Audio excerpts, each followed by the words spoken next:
Hey, what's happening, friend? Big Dog Ethan here. You're listening to WMTS 88.3 FM in Murfreesboro, Tennessee. And this is none other than the Unnatural State of Affairs, where for the first hour I give you my lefty spin on political topics of the current day today. That's redundant. And in the second hour, I'll give you some banging tunes to bop your head to because, gotta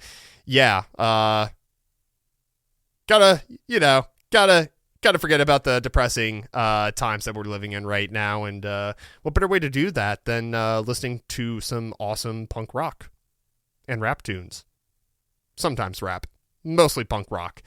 Anyways, I'm getting hung up on that. So for the first hour today, I'll be talking about the new casualty updates that are coming out of Gaza. As always, they are not pretty at all, to put it lightly.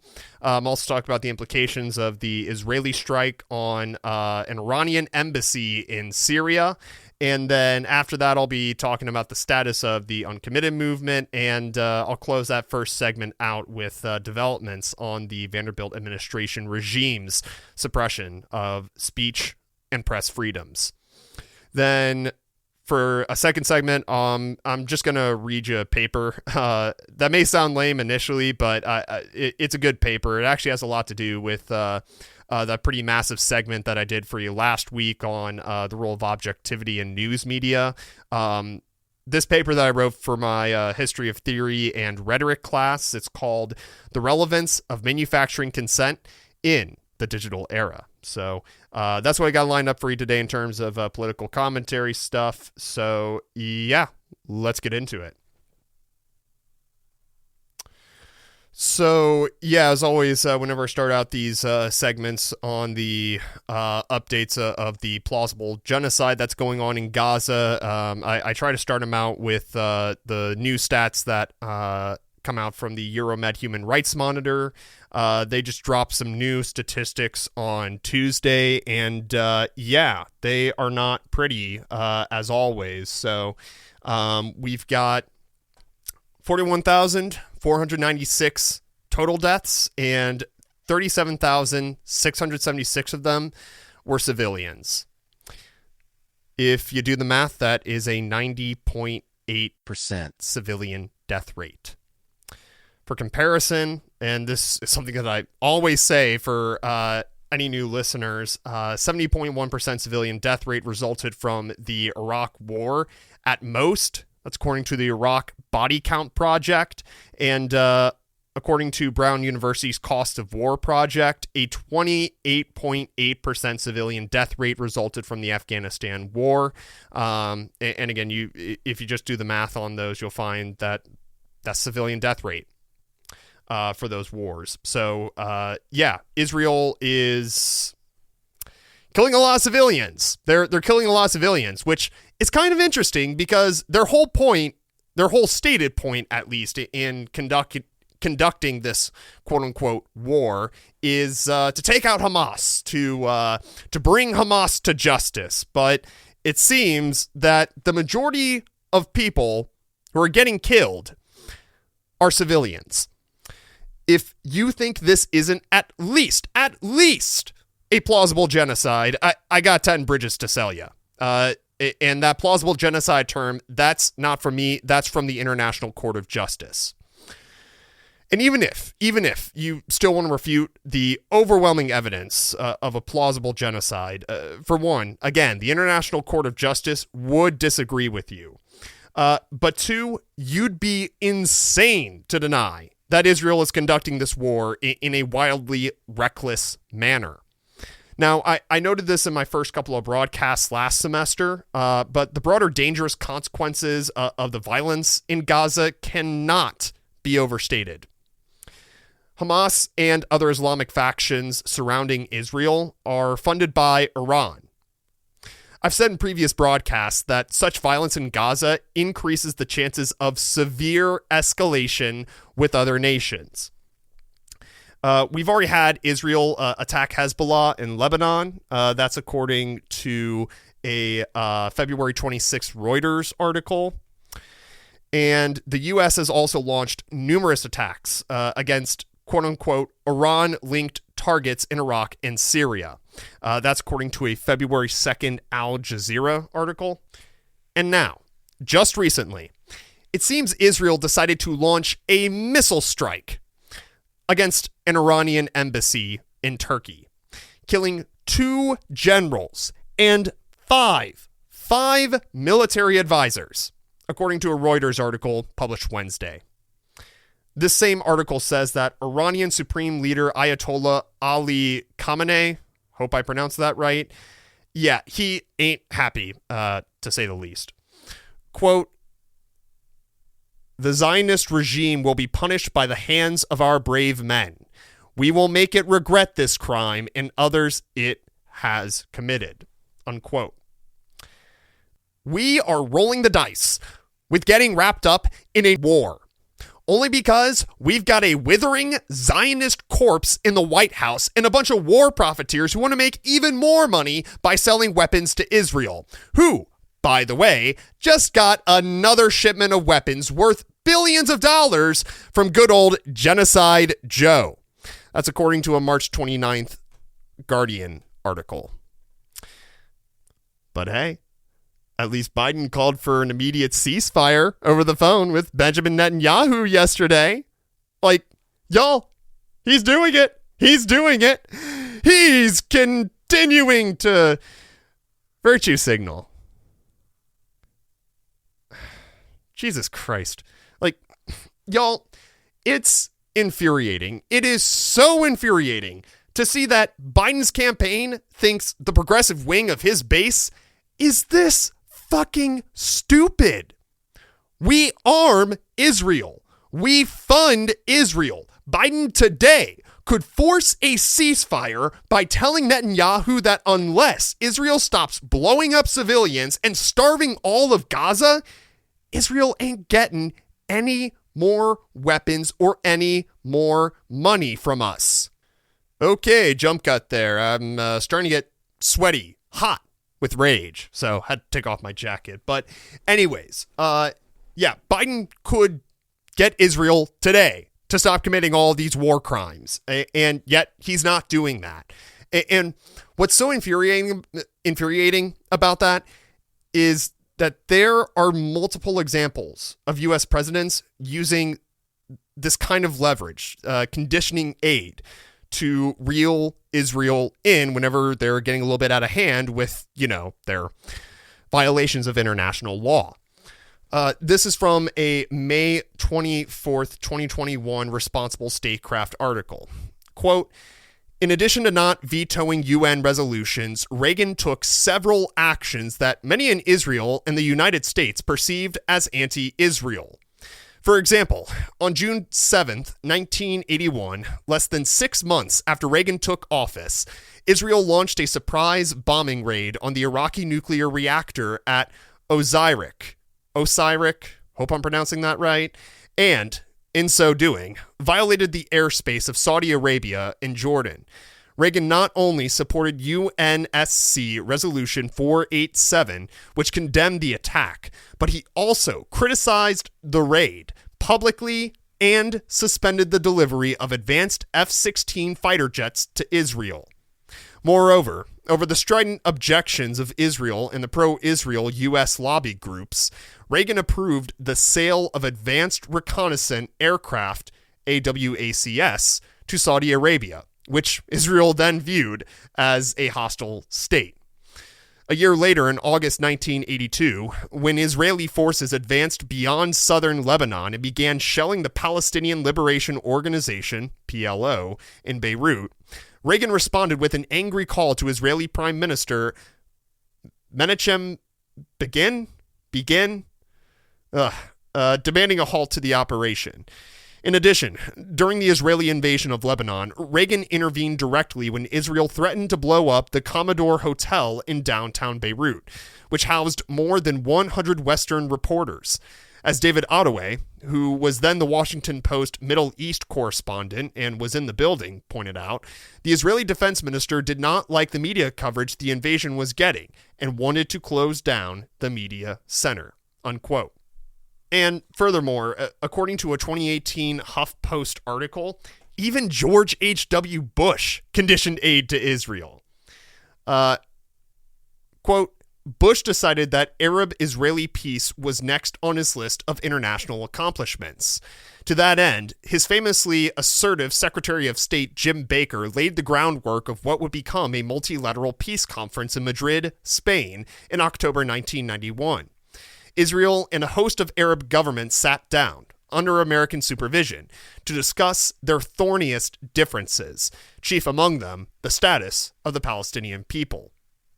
In a nod to Israel, the Palestinian Liberation Organization, a militant political organization that represented the Palestinian national cause, was not present. Instead, Palestinian representatives participated as part of the Jordanian delegation. But a few weeks before the conference, the right-wing Israeli Prime Minister Yitzhak Shamir asked the United States to guarantee $10 billion in loans Israel needed to help absorb hundreds of thousands of immigrants from the Soviet Union. Under the arrangement, the U.S. would have served as Israel's guarantor with creditors, assuring it a much lower interest rate than it would have otherwise received in the credit markets. The United States had already guaranteed a $400 million loan to Israel to absorb a smaller wave of Soviet Jewish immigrants in October 1990. At the time, Baker had negotiated strong assurances from Israel that it would not use the funds to relocate the Jewish immigrants to settlements in the territories Israel occupied since 1967, which the U.S. viewed, and at least officially, continued to view for decades, as a major impediment to peace. When the U.S. sought to impose the same terms to the new tranche of loans, however, Shamir objected. Bush stood his ground, insisting on delaying the entire loan guarantee for 120 days. He claimed he did not want a protracted debate with Congress over settlements to interfere with the peace talks. He likely also wanted to pressure a wayward Shamir into cooperating with the conference and burnish American credibility as a fair mediator with Arab nations.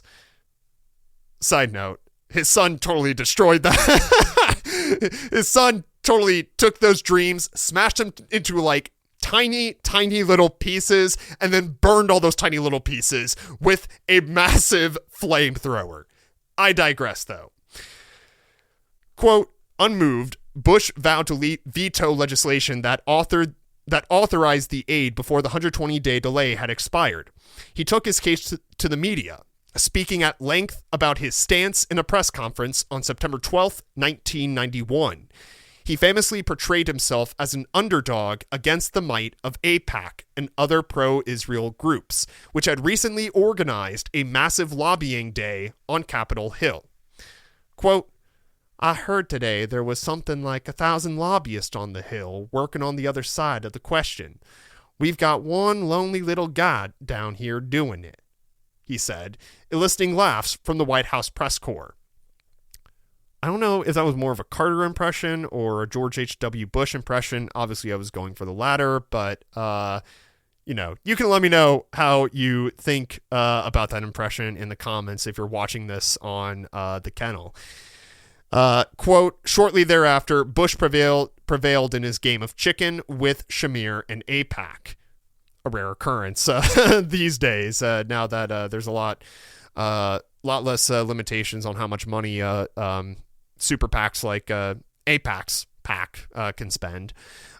Quote, Congress backed down, and when the U.S. finally guaranteed the loans in the spring of 1992, it did so using a new formula designed to offset Israel's spending on settlements. It guaranteed $200 million less for each billion Israel asked for to account for Israel's projected settlement spending, unquote. That was a long little bit. I gotta take a drink here. So both Reagan and George H.W. Bush had well, I don't want to say had no problems. I mean, there was obviously a struggle, but they were totally fine with standing up to Israel back in the 1980s and the early 1990s. And yet, for whatever reason, Biden is just totally spineless whenever having to deal with any kind of requests for military aid or financial aid from Israel. He's just absolutely spineless. And voters are kind of sick and tired of this, especially as they're, daily seeing reports of more and more and more and more violations of international law that Israel is committing. So it's no wonder then that the Vote Uncommitted movement continues. So we had 4 presidential primaries this past week. There was Rhode Island, New York, Connecticut, and Wisconsin. According to a New York Times article on Tuesday, the New York ballots don't have an uncommitted option, but they are still counted as such when a voter leaves the portion of the ballot blank. Because of unspecified procedural bullshit, though, the state's Board of Elections won't release that count for another 2 weeks. That said, the other 3 states showed, like many previous Democratic presidential primaries this year, that Biden should be shitting his pants right now. He's probably doing that no matter what the circumstances are, given his age of like 200 years old, but nonetheless, I'm sure this ain't helping. Anyways, Uncommitted got 14.9% in Rhode Island. What was it? 11.4% in Connecticut, and Uninstructed, basically the equivalent of Uncommitted in Wisconsin, got 8.3%. Now, that may seem like a really small one. If I'm not mistaken, I think that's roughly the same percentage as Tennessee.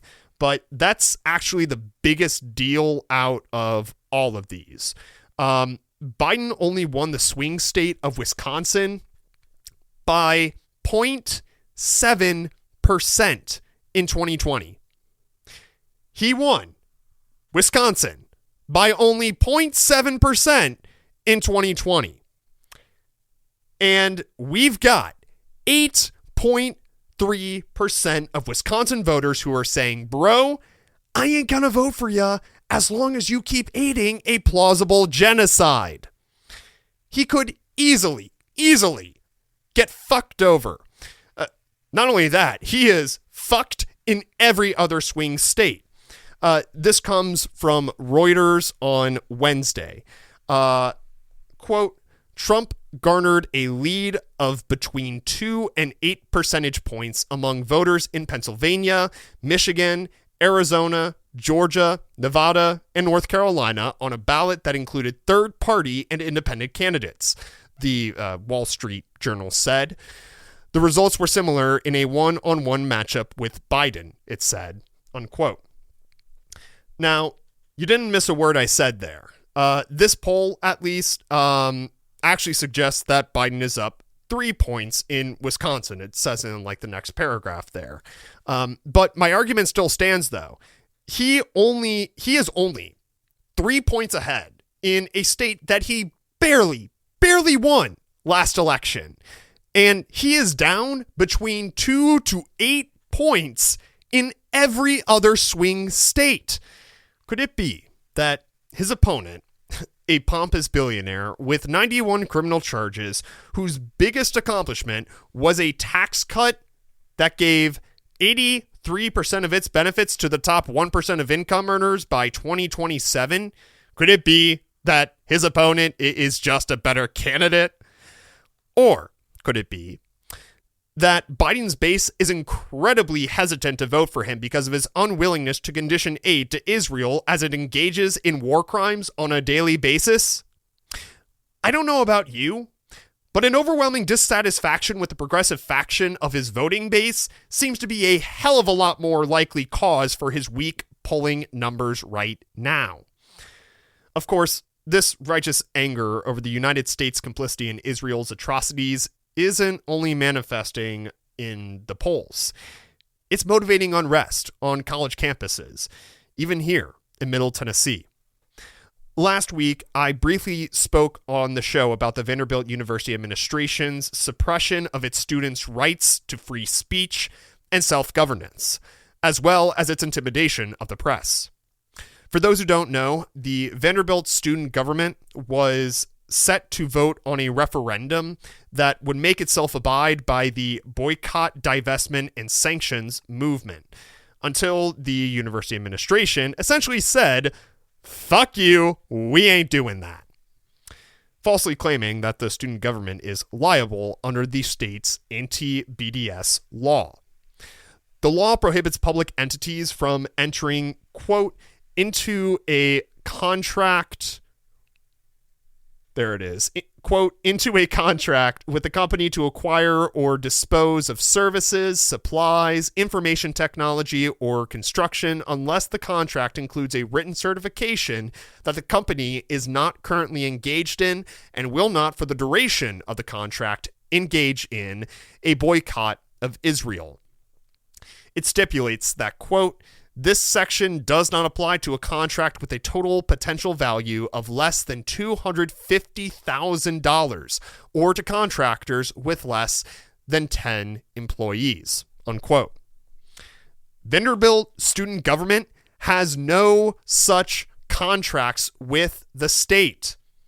Now, some might argue, if Vanderbilt University as a whole has a contract with the local or state government, okay then, Vanderbilt should absolutely challenge that in court then, even if I do grant you that. They're one of the most prestigious universities in the state, probably the entire South. They got the resources to challenge that in court. And it would certainly be worthwhile to do that, considering their students, the ones paying tuition to attend their school, wanted to at least see the referendum be put up for a vote. And considering the motivation behind the vote is a valid concern for the school's financial support of a foreign nation that's engaging in a plausible genocide. Yeah, it at least would have been worthwhile to fight that in court. And Vanderbilt certainly would have had the resources to navigate that fight. But no, rather, Vanderbilt administration decided to use their resources to suppress the student government's right to represent the students. Naturally, a number of students with the Vanderbilt Divestment Coalition organized a sit-in at Chancellor Daniel Diermeier's office. I think that's how you pronounce his name. They were demanding that he and the administration allow the vote to proceed. Once again, rather than directing the school's resources to letting the student government vote on what it wants to vote on and preparing for a potential battle in court with the state of Tennessee, the administration instead decided to spend its time and energy rallying their cops to intimidate the protesters for about 18 hours. Then suspend all of the students, arrest 4 of them, and even 1 reporter, and then deal with the PR nightmare that they, deserve to be in. The reporter who was arrested, Eli Modica from the Nashville scene, recently wrote an article describing his experience. Quote, "On March 26th, I was outside Kirkland Hall at Vanderbilt University when I was handcuffed, arrested, and held at the Davidson County Jail. I was on campus that day to cover student protest in and around Kirkland Hall related to the school blocking a vote on a resolution supporting a boycott, divestment, and sanctions movement through the Vanderbilt student government. It is a story I have covered multiple times over the past month. Vanderbilt has since repeatedly changed the details of my arrest and provided false and incomplete descriptions of the incident in at least 5 public or campus-wide statements reviewed by the scene. I write to clarify 3 major elements of Tuesday's events. First, no officer ever asked or ordered me to leave Vanderbilt's campus that day or at any other time until after my arrest. Vanderbilt repeatedly justifies my arrest with this false premise. I have lived, worked, and gone to school around Vanderbilt for 25 years. In the past year, I have been issued official press credentials by the university and been invited to campus by members of the faculty and the student body.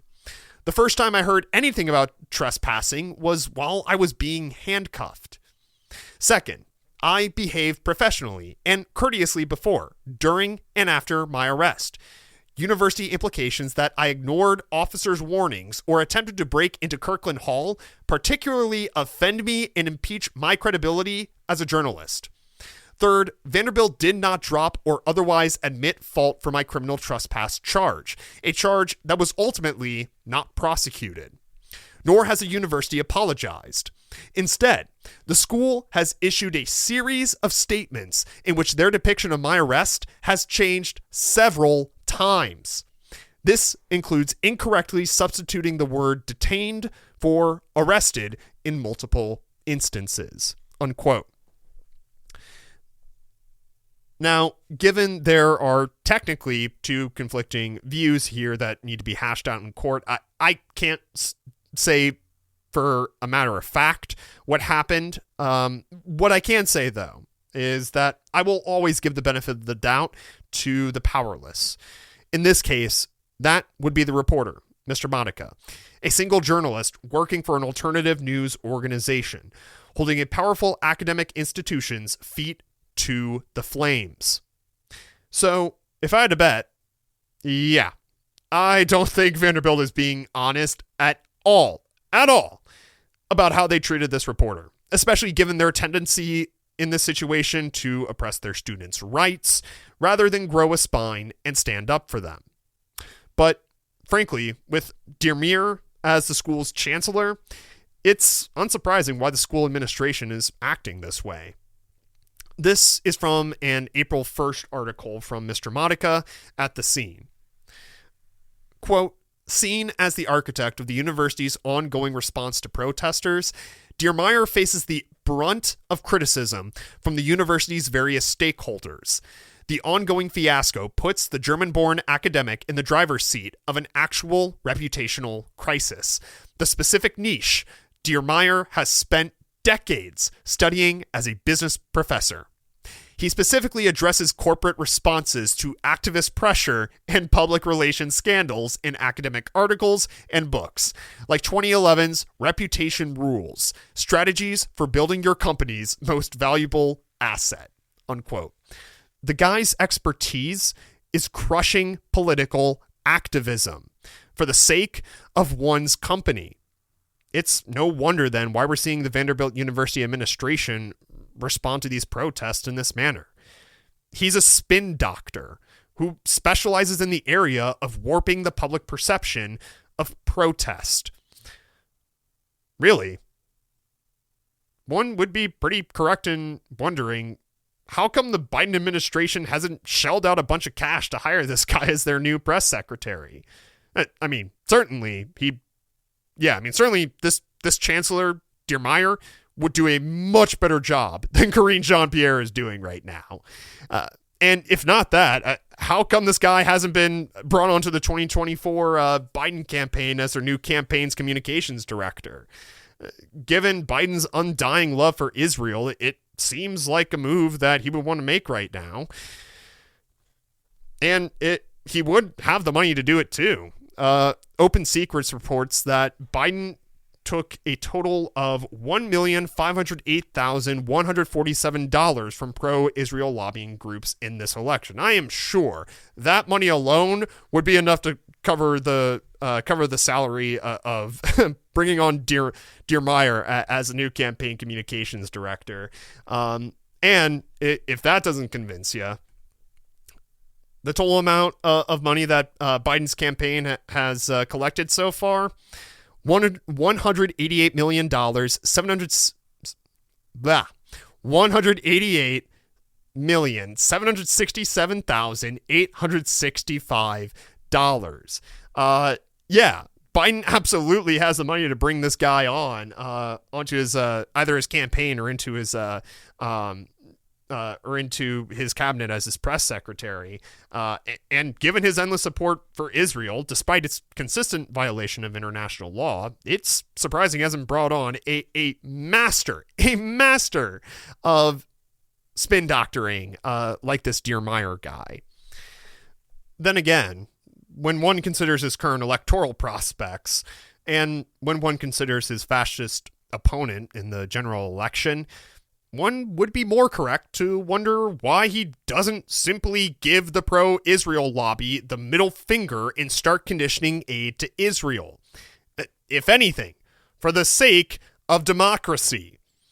To actually give the progressive wing something to vote for without making them decide whether his endless support for a plausible genocide outweighs the other benefits that his second term might bring? Emphasis added on that might. Yeah, that's a larger question that lefties like me have been asking now for the past few months. Yet, no reasonable answer can be found as to why he won't simply accept that Israel is skirting the line of committing genocide, if anything, for his own political safety. No answer can be found as to why he won't save his electoral prospects, stand up to the pro-Israel lobby, and prevent weapons manufacturers from profiting even more from this war, quote unquote, than they already have. That is a mystery that remains to be solved in the unnatural state of affairs.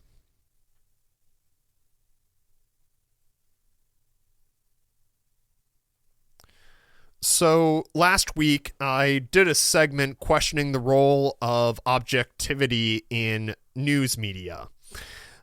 In that segment, I mentioned a book called Manufacturing Consent, The Political Economy of the Mass Media by Edward S. Herman and Noam Chomsky. Actually, I've got the book right up there on my wall. I'll be honest, I had no time this week to prepare another segment, and it just so happens that I wrote a methodology paper for my History and Theory of Rhetoric class on that very book last week. It ties in well to what I discussed last week on these wonderful airwaves, or this wonderful network, depending on where you're listening or watching this on. I'm going to share this one with you. I should note, this actually isn't like the final paper. The way the class is structured, like you give a concept paper, then you do a methodology paper, which is kind of like the meat of the paper, and then you submit like a final. You're supposed to like submit a final version of the paper in the class that, like, I don't know, has a beefier conclusion and intro. So anyways, this paper is subject to change, but again, needed content for the show, and this definitely seemed to be a good one to do. So, without any further ado, one final note too, because this was written as a paper and not for broadcast. It's really not written. I didn't really write this to also like display sources on the screen. I'd be going back and forth all over the place, and that's something that I really just don't have the capability to do. So, I will, of course, link all the sources cited in this paper, and hell, I may even just put like the full text of the paper in the description as well. So you'll be able to find, all the sources that I cite here in case you want to verify them and make sure that that I'm not lying to you. So now, without any further ado, the relevance of manufacturing consent in the digital era. On July 11th, 2019, Fox News published an opinion piece from Tennessee Congressional Representative Mark Green, titled, "Representative Mark Green, I'm an ER doctor. Here's why socialized medicine would be a total disaster for America." Anyone with a sliver of capacity for critical thinking skills would immediately laugh at it. Representative Green, a former doctor, begins his magnum opus bragging about his experience as, quote, an emergency room physician, a cancer survivor, and founder of a healthcare company, unquote. And uses that experience to justify, quote, that socialized medicine will be a total disaster, unquote. He is using the term socialized medicine to refer to Medicare for All, a national health care plan that would enact a single-payer healthcare system. Only 2 paragraphs in, though, Representative Green stoops to regurgitating the misinformation commonly associated with Fox News, as Medicare for All is not socialized medicine. A socialized medicine system would feature direct government ownership of hospitals and clinics, while Medicare for All simply establishes a system that reimburses private healthcare facilities with public funds. Of course, Representative Green would not care about this distinction, as his objective is to convince Fox News' conservative audience that he shares their beliefs, not to adequately inform them about healthcare proposals. Naturally, then, after a 2-paragraph pat on the back for his treatment of a woman dealing with urgent complications from her chemotherapy treatment, Representative Green attempts to own the pesky liberals by celebrating his treatment of a wealthy Canadian CEO's laceration, who flew to Springfield, Tennessee on his private jet to receive faster treatment, while celebrating the fact that our healthcare system allows a foreign and rich individual to buy his way past an emergency department wait line. Representative Green falsely refers to Canada's healthcare system as government-run. Like Medicare for All, Canada's healthcare system consists of private healthcare facilities whose services are reimbursed with taxpayer dollars. Within 6 paragraphs, Representative Green, a licensed doctor and elected federal legislator, demonstrates either a remarkable inability to distinguish single-payer health insurance from a socialized healthcare system, or a strong tendency to lie to the public. Considering that he blatantly misrepresents the findings of a 2013 study on the effects of Oregon's 2008 Medicaid expansion, and considering that he huffs and puffs about Senator Bernie Sanders' $32 trillion Medicare for All proposal without mentioning the Lancet's estimated $5 trillion cut in healthcare expenditures over 10 years from Senator Sanders' plan, I am inclined to think that Representative Green's opinion piece is an intentional conservative propaganda effort. This would not be the only example of Fox News airing intentionally deceptive claims, and it certainly would not be the most egregious. Wink, wink, nudge, nudge, the whole libel lawsuit that Dominion Voting Systems, that Dominion Voting Systems charged against them, and then they had to settle out of court over all that whole disaster. Yeah, this certainly was not the most egregious. It's not a problem unique to Fox News either. The Intercept's bombshell investigations of mainstream news coverage on the plausible genocide in Gaza amply suggests that. This repeated pattern of news media coverage that promotes ruling class and federal government interests is not a bug. It's a feature.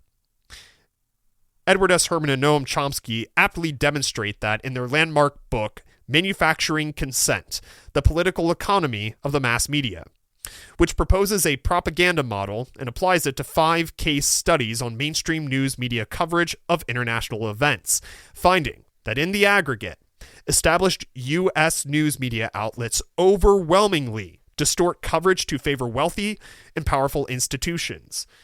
Given its publication before the internet's global dominance as a tool for communication and information dissemination, its relevance may seem weaker than it was over 35 years ago. That, however, is not the case.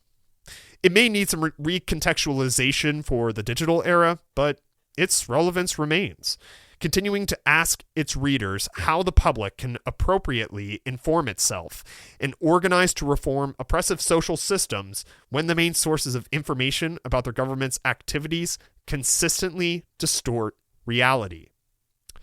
Herman and Chomsky's propaganda model outlines 5 filters of information that, quote, the raw material of news must pass through, leaving only the cleansed residue fit to print, unquote, defining the boundaries of what interpretations of current events are acceptable and those that are heretical to values of the United States society. Quote, 1. The size, concentrated ownership, owner wealth, and profit orientation of the dominant mass media firms. 2. Advertising as the primary income source of the mass media. 3. The reliance of the media on information provided by government, business, and quote-unquote experts funded and approved by these primary sources and agents of power. 4. Flack as a means of disciplining the media. And 5. Anti-communism as a national religion and control mechanism. Unquote. The writers apply the model to 5 case studies that examine how mainstream news coverage on international events compared to the reality of what was happening on the ground. A notable study from the book is its comparison between the coverage of the 1984 state-sponsored assassination of Polish Catholic priest Jerzy Popieluszko, think I'm pronouncing that right, by the communist government of Poland, and the series of state-sponsored murders of over 100 Catholics in El Salvador and Guatemala throughout the 1960s, 70s, and 80s, both subsidized by military aid from the United States. The New York Times happily churned out 10 front-page articles, along with 68 more articles and 3 editorials on a communist government's assassination of one Catholic priest. When 2 client states of the U.S. murdered over 100 Catholic civilians, however, the New York Times, a news organization considered to be one of the most reputable in the U.S., somehow could only bring itself to print 57 articles and put 8 of them on the front page, and could not muster the will to even publish one editorial. That means the New York Times implicitly decided that the United States funded slaughter of over 100 Catholic civilians in El Salvador and Guatemala deserved only 70.3% of the coverage that one Catholic priest's assassination in an enemy nation received. Time, the magazine, and Newsweek valued the victims in El Salvador and Guatemala even less, giving their plight only 62.5% of the coverage that the Polish priest received. The New York Times' reliance on the passive voice against the AP Style Book's recommendation for active voice, and its variation in sharing graphic details of civilian deaths, echoes their practices in covering the plausible genocide in Gaza today. Manufacturing consent remains relevant, though it has received some fair criticism throughout the decades. A critical flaw to manufacturing consent rests in its content-focused analysis. While Herman and Chomsky certainly prove how the structural influences of a hyper-capitalist economy influence the news that gets published, it provides little analysis of how the day-to-day activities within newsrooms result in warped coverage. Jeff Goodwin suggests a few books whose internal perspective of newsroom operations could synthesize quite well with the propaganda model's external insights. And while Herman and Chomsky point to one of Goodwin's recommended books to articulate their third filter, they largely refrain from examining the day-to-day workflow of newsrooms that also affects their coverage. At the same time, however, to synthesize these perspectives adequately in the digital era, one would have to reconduct the same kind of thorough, internal, and observational research of a newsroom that Mark Fishman did in Manufacturing the News. Today's hyper-connected society could potentially have an effect on the activities that Fishman observed and provide different conclusions. For instance, Fishman examines the Justice Beat reporter's daily rounds, noting that he regularly visited only, quote, 3 official agencies of social control: the city police, the county sheriffs, and the Superior Court, unquote. It's not out of laziness that the reporter did this. There are tight deadlines and high quantity expectations to meet in the news industry. So, to ensure that he had a, quote, steady, reliable flow of the raw material, unquote, the reporter, quote, regularly exposed himself to only a few strategic points in each agency, which were organizational foci of information within the criminal justice system, unquote. Today, however, the internet has compacted many organizational foci of information into devices as small as a hand, allowing reporters to access any needed materials much faster, thereby allowing them to access more organizations' resources under their tight deadlines. There's still further investigation to be done on whether the technological improvement actually results in a wider breadth of sourcing for news articles, or if reporters still constrain themselves to relatively few sources for their content. But the fact alone that this needs to be investigated would suggest that this type of study performed in manufacturing the news needs to be redone in a modern context to properly synthesize with the propaganda model's assertions, though no work has been done to that effect so far. There may be a good reason for that. The unique contexts in which studies like manufacturing the news took place were so wildly different from today that one may question whether even the exercise of reconducting it would be fruitful.